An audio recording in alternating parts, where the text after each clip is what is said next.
The theory of authorship comes from German filmmaker Max Reinhardt and was popularised by the French New Wave movement, more specifically French critic and director François Truffaut. In his book, Cahiers du Cinéma, he explains that an auteur transforms the film into something personal, an expression of his own personality. This means that movies created by the same director will often have recognisable recurring themes or visuals. The work of directors such as Alfred Hitchcock, Tim Burton, Stanley Kubrick and Quentin Tarantino have helped us to recognise a continuation of themes or motifs across a director's filmography. This theory comes with doubts and questions, however the work of Japanese filmmaker and director of Studio Ghibli, Hayao Miyazaki, carries many recurring thematical and visual motifs. Films that defend Miyazaki's auteur status effectively are 1984 Nausicaa of the Valley of the Wind, 1989 Kiki's Delivery Service, and arguably one of his most famous films to date, 2001 Spirited Away.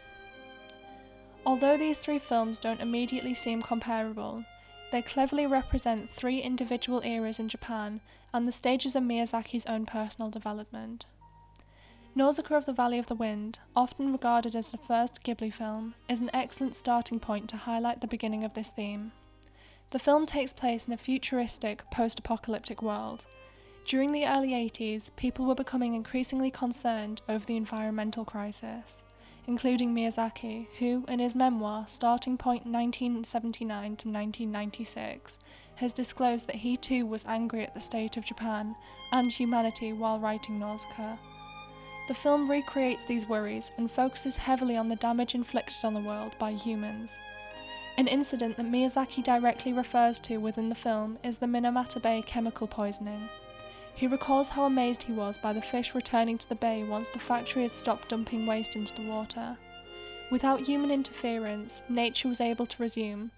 We see this same pattern replicated in the miasma-filled toxic jungle.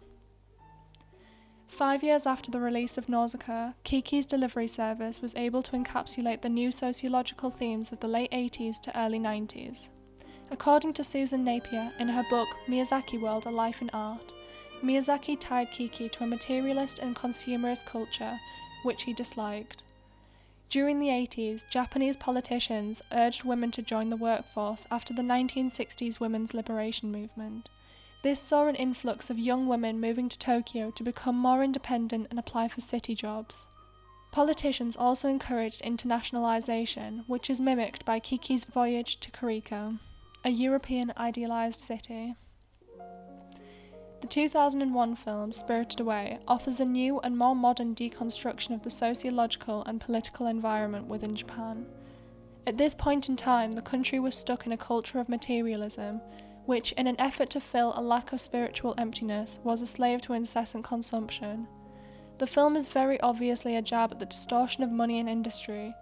Very quickly, within the film, we're introduced to a character named Yubaba and her bathhouse for exhausted or retired spirits. She is an embodiment of greed and capitalism, sitting on the top floor of her successful business, surrounded by her gold and riches. Nearly halfway into the film, we're made aware of Yubaba's twin sister, Zeniba. Zeniba and her cottage are a representation of the fairy tale escape, which is the countryside. The train ride to her cozy cottage is a train ride away from stress, pressure, noise and complexity. As an alternative belief, Napier thinks that Yubaba and Zeniba may just represent Miyazaki's two sides of his personality, his explosions and then his apologies. This is an interesting viewpoint, further supporting Miyazaki's auteur status. Another recurring theme carried across every one of Miyazaki's films is childhood nostalgia and family. This theme comes in many forms, the most important being what is known as mazakon, meaning a mother complex. The idea of mazakon is very much present in Nausicaa, however Kiki's Delivery Service and Spirited Away also see glimpses of it. Critics believe that this addition to the narrative came about due to Miyazaki's own familial past. When he was younger, his mother grew ill with tuberculosis, and so he often portrays the protagonists of his film as mother figures, which is something he lacked in his youth. Nausicaa is a very important addition to this theory.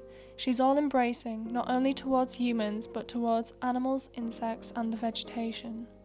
The character of Nausicaa is seen as the divine feminine principle, offering a feminine counterpart to the patriarchal and masculine worship structure.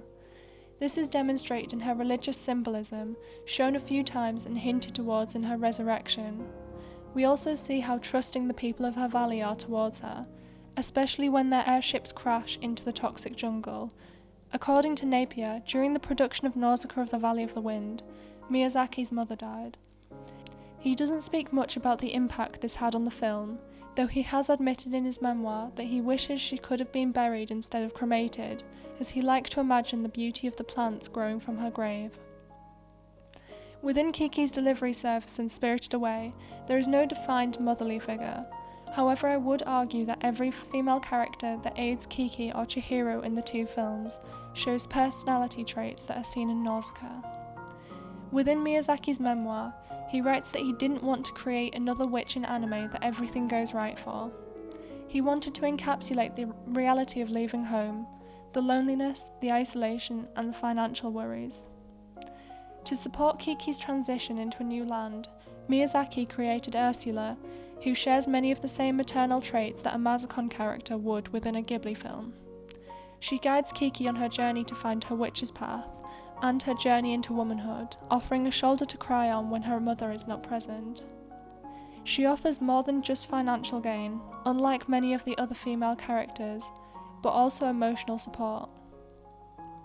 Spirited Away's presentation of Mazakon is not so straightforward either.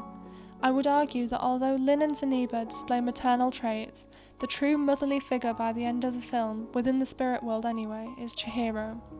She takes on an interestingly caring role, looking after Haku, No-Face, Bo, and Yubaba's bird, and essentially her own parents too, whether they know it or not.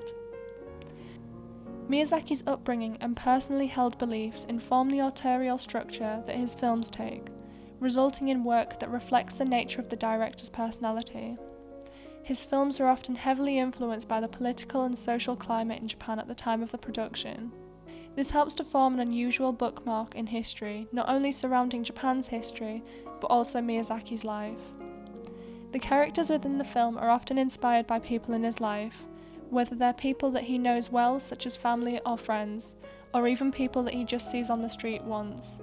These factors all make Hayao Miyazaki's films very personal to him, and because of this, I have to agree that he is an auteur.